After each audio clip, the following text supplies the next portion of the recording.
May 10th, 2002, Friday. I have threaded most of my shows before leaving last night, so I got to work today and had everything threaded by 12:50.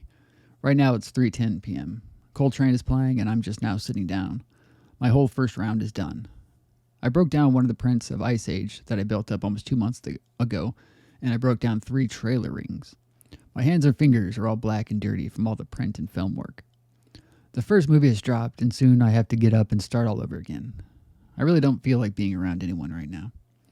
Ashley, both last night and today, found ways to be alone with me, and she just watches me.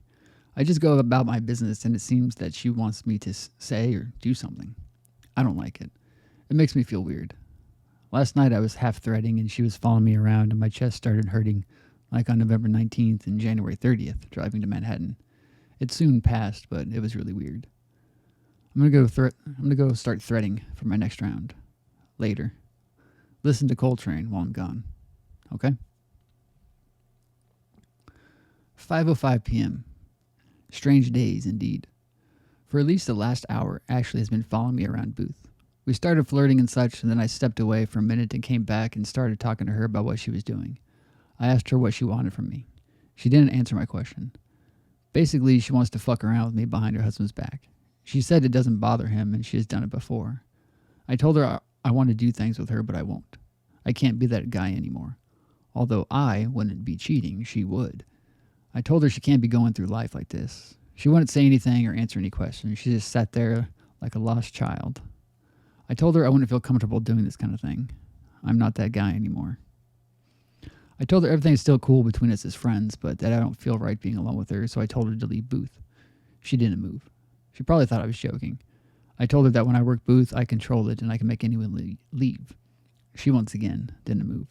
So I started walking toward the door to go ask the manager to keep Ashley downstairs, but Ashley, finally doing something, chose to leave. Once again, I tell her it's really nothing against her as a friend, but I don't feel comfortable with her in Booth with me. As much as I'd like to fuck someone whom is 7 years older and married, I feel like I'm doing the right thing. Well, obviously I am, but will I do the same thing next time? Going back a bit, I am veering toward the idea that there's something emotionally wrong with Ashley. She seems to have come from money, and her husband has money too. I believe she's only with her husband because of it, but I may be wrong. She has the rich girl attitude, if I want it, I get it. I doubt she hears no often. Yet if I'm wrong about this, then it has to be something else.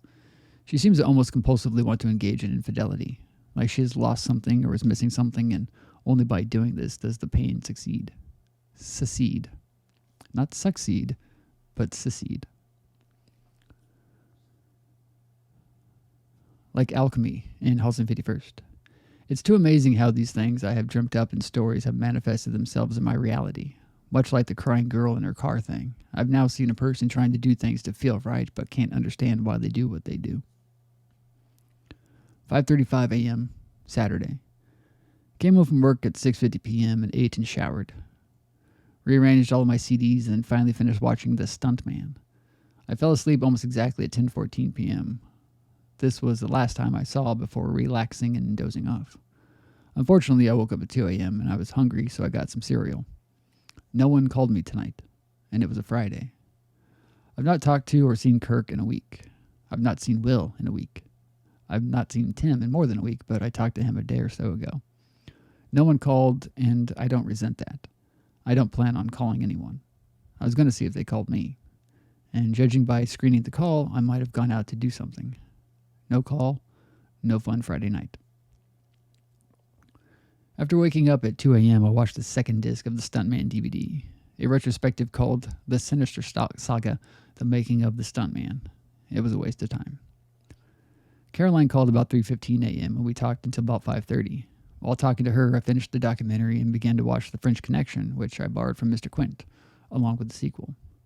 In The French Connection, bus number 680 is seen driving through the frame.